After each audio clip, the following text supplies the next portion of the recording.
é morta. A partir de agora, a gente vai começar a entender um pouco como é que os americanos estão vendo isso. Eu te contei no início dessa edição que nós teríamos um timaço de peso. Não sei se já está conectada com a gente, se tiver já vai aparecer. Tá sim.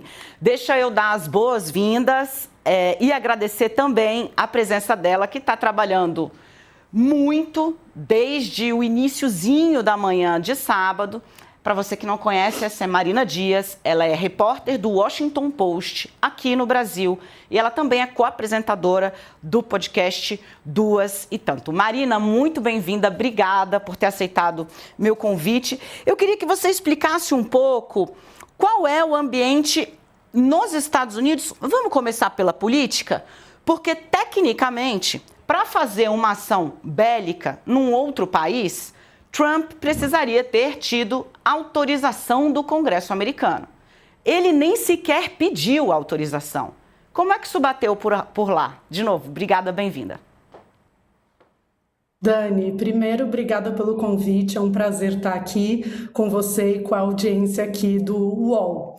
Mas é isso mesmo, Dani, o Trump ele fez o ataque à Venezuela e capturou Maduro sem a autorização do Congresso americano, o que foi considerado ilegal por parlamentares nos Estados Unidos, por especialistas em direito americano e até mesmo por integrantes do próprio governo Trump, que já tinham falado com deputados e senadores que se houvesse uma ação por terra na Venezuela, o Congresso americano precisaria sim autorizar. Mas o Trump não só não pediu autorização do Congresso, como você falou, como ele não avisou nenhum parlamentar antes da operação começar, o que é de praxe fazer. Só quando a operação estava em curso, Dani, é que o governo americano informou o que a gente chama de Grupo dos Oito. Quem são, né, o Grupo dos Oito? São os principais líderes republicanos e democratas no Senado e na Câmara, incluindo integrantes das comissões de inteligência nas duas casas. Então, essa ação desse jeito que aconteceu no sábado foi considerada ilegal. E só para explicar, porque está todo mundo dizendo isso não é de acordo com a lei americana, não é de acordo com a lei americana. Que lei americana? Tem uma lei sobre poderes de guerra nos Estados Unidos, ela é de 1973, uma dessas leis, né? Existem várias leis americanas para regulamentar esse tipo de ação, mas essa lei específica foi aprovada na esteira da Guerra do Vietnã e exige que o Congresso autorize uma ação ou declaração de guerra.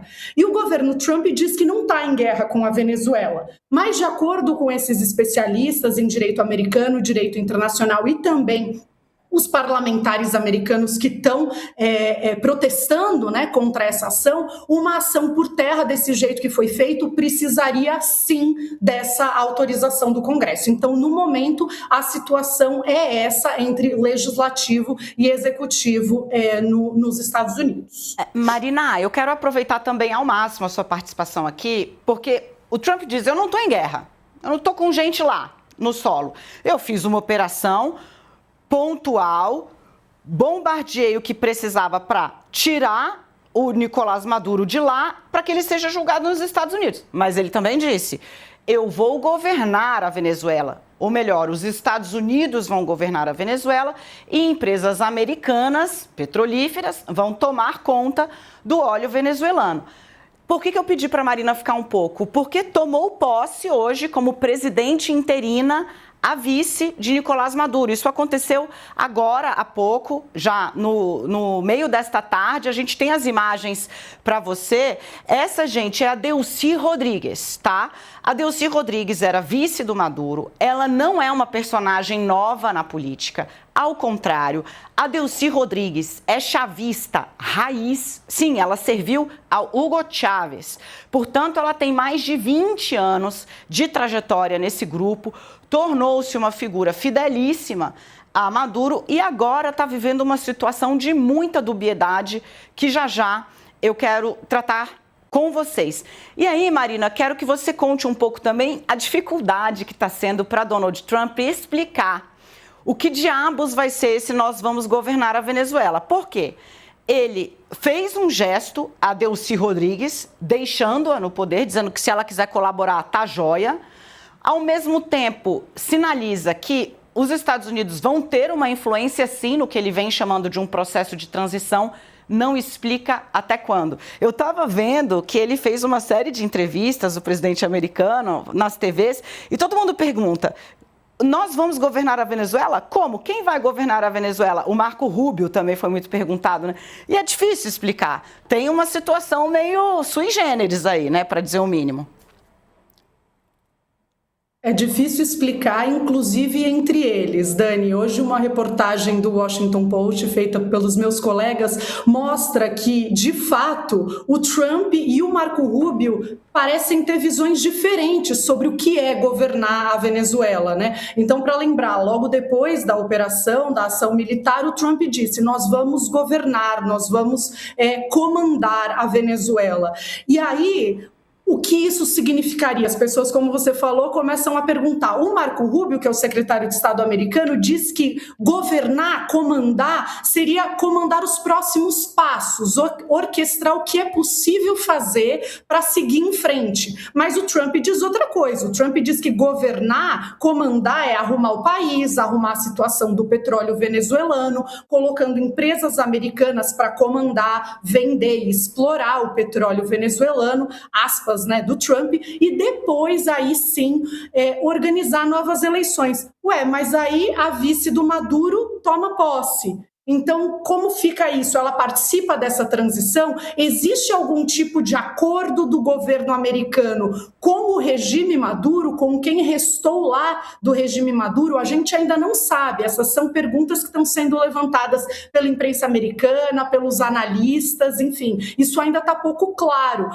como os Estados Unidos vão navegar isso. E aí eu coloco só mais um ponto nesse caldeirão, além, né, da complexidade óbvia da situação, para a gente lembrar da falta de pessoal, de funcionários da diplomacia americana, Dani, tanto em Washington como pelo mundo. Ele, por exemplo, o Trump nunca nomeou um embaixador no Brasil e ele também não nomeou um secretário de Estado assistente para cuidar do hemisfério ocidental, toda a região das Américas. Então, como isso vai ser feito?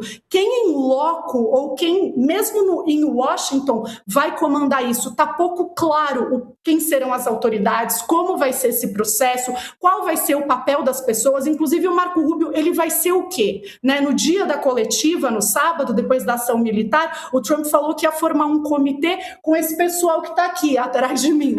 Mas o que eles vão fazer? Né? Como é que vai ser isso? Tá pouco claro para todo mundo, inclusive para o próprio governo americano, aparentemente, já que o Trump e o Rubio também não estão se acertando aí sobre o que seria governar a Venezuela. É muito engraçado, porque ele já falou, ele deu a coletiva, depois ele foi questionado de novo, e aí eu acho o presidente dos Estados Unidos, ele tem uma capacidade, né, Mariana, de falar as maiores barbaridades como se a coisa fosse a coisa mais trivial do mundo. Tem um livro, né, chama Eu Ouviria as Piores Notícias dos Seus Lábios. É mais ou menos isso, assim, né? Perguntam para ele como vai funcionar isso. Ele, eu vou dar uma resposta um pouco controversa. Eu vou governar, nós vamos governar a Venezuela. Como vai funcionar? Aí, gente, calma, né? Eu queria aproveitar ainda, Marina, se você tiver mais um minutinho, para a gente falar um pouco de um termo que foi muito explorado hoje no Conselho de Segurança da ONU, como se Donald Trump estivesse implementando um neocolonialismo, ou seja, né, tratando territórios que não são americanos como se estivessem a serviço da economia e do extrativismo dos Estados Unidos. Agora é engraçado, porque ele está fazendo um neocolonialismo, mas a moda antiga, in an old-fashioned way, que é o quê? Entra, quebra, pega e toma conta, né? Não tem ali uma asfixia econômica, não tem um esquema, digamos, rebuscado ou refinado, né, de controle. É na base da porrada, falando português claro aqui. O Trump está trazendo de volta essa visão antiga de poder americano, como você está dizendo, né? Uma visão do século XIX, de que os Estados Unidos podiam focar nos países das Américas, e aí contando a América Central, América do Sul, América Latina, né? E fazendo o que fosse preciso para conseguir alcançar os seus interesses. Então o Trump traz de volta essa visão lá do século XIX. E o Trump vai querer remoldar a região dessa maneira, né? Ele tem ameaçado agora, depois da ação da Venezuela, Cuba e Colômbia. Ele diz que são os próximos alvos. A gente precisa esperar, como sempre, para ver o que vai acontecer, como ele vai fazer e se ele vai fazer. Mas a gente tem que lembrar, Dani, um ponto muito importante aqui. Essa estratégia dele é uma estratégia nacional que está explícita no plano de segurança de governo americano que foi divulgado no fim do ano passado.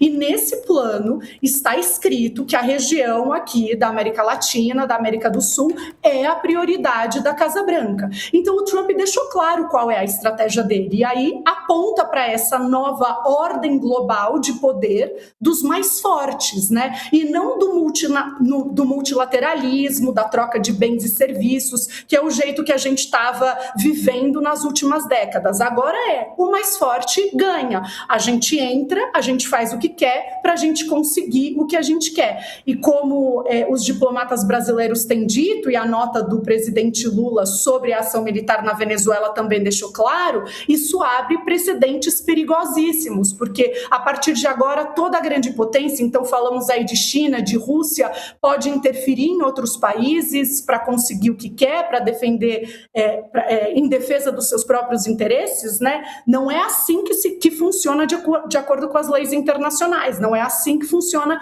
de acordo com a Carta da ONU. Então a gente precisa entender até onde eles vão. E só para acrescentar uma coisinha, Dani, que eu tenho conversado com pessoas do governo brasileiro que estão me dizendo que o presidente Lula ele precisa equilibrar, né, essa posição dura de contra os ataques à Venezuela com a normalização da relação Brasil-Estados Unidos, que foi o grande trunfo da política externa dele no ano passado. Então, o Lula está medindo o que ele vai fazer em relação aos Estados Unidos, se menciona o Trump, se não menciona o Trump, como vai ser esse desenrolar dessa relação, porque o Lula colheu bons frutos, né, de manter uma boa relação com o Trump, de conseguir com que o Trump retirasse algumas tarifas de produtos importantes brasileiros, retirasse a Magnitsky sobre o ministro Alexandre de Moraes. Então o Lula está no meio dessa balança, em que ele precisa condenar o que aconteceu na Venezuela, que de acordo com ele é gravíssimo, mas ele também precisa balancear com essa relação que estava normalizada com os Estados Unidos. Essa é Marina Dias, querida, muito obrigada. Vou deixar você voltar a trabalhar. Ela está só escrevendo livro, escrevendo reportagem, apurando como uma maluca. Ainda deu essa colher de chá aqui para a gente, trazendo apuração fresquíssima de Brasil, de Estados Unidos. Acompanhem-na. Muito obrigada. Um beijo enorme para você, meu bem. Obrigada, Dani. Um beijo, bom trabalho. Bom, a gente vai fazer uma pausa muito rápida para quem está na televisão. Você que está com a gente no YouTube sabe que a nossa conversa aqui continua. Você que está na TV, o All News volta já já. É rapidinho.